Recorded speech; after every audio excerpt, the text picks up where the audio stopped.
শুধু দর্শক, আমি এখন গুলিস্তান জিপিওর সামনে, এবং জিপিওর মধ্যেও আমি দেখতে পাচ্ছি পানিতে একাকার, এবং গেটের সামনে পানিতে ভরে আছে। মানুষ তার কাজে এভাবে যাচ্ছে, যেহেতু পানি তার কাজ করতে হবে, এবং পানিতে জিপিওর একেবারে ভিতরটা বেশ পানিতে।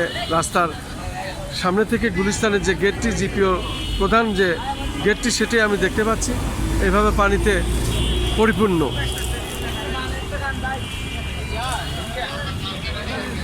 আমি রাজধানী ঢাকার 0 পয়েন্ট এলাকাটি আমি ধারণ করছি এবং সেটা আমি দেখানোর চেষ্টা করছি। আমি দেখতে পাচ্ছি বেশ কয়েকদিন টানা বর্ষণে রাজধানী ঢাকার বিভিন্ন এলাকায় পানি জমেছে, এবং সিলেট, চিটাগাং বিভিন্ন এলাকায় বন্যায় প্লাবিত হয়েছে। পাশাপাশি কিছু এলাকাতে পাহাড় ধসে অনেকেই মৃত্যুবরণ করেছেন, এবং আমরা যতটুকু জানি রাষ্ট্রের পক্ষ থেকে বিশেষভাবে সেখানে সহযোগিতা করা হচ্ছে। তারপরেও সারা আকাশেই মেঘ এবং গুড়ি গুড়ি বৃষ্টি। এই বৃষ্টি অনেকটাই ঘন বৃষ্টিতে পরিণত হয়েছিল। আমরা রাজধানী ঢাকার যে চিত্রটি দেখতে পাচ্ছি, মূলত টানা বর্ষণে রাজধানী ঢাকা ছিল একেবারে পানিতে।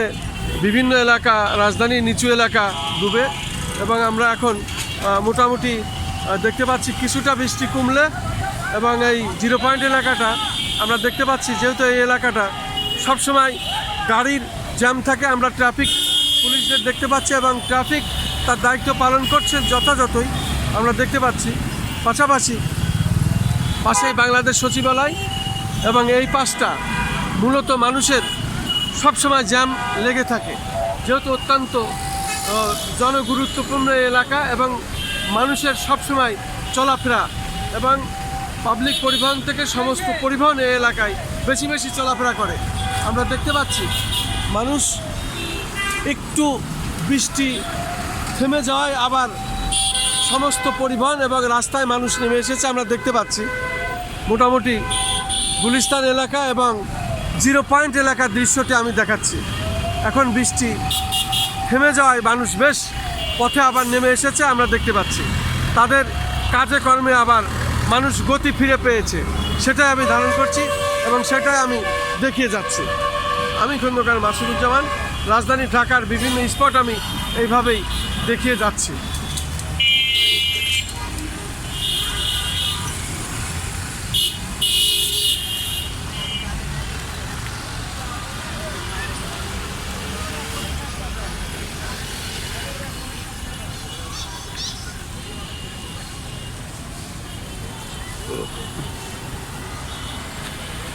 Oh.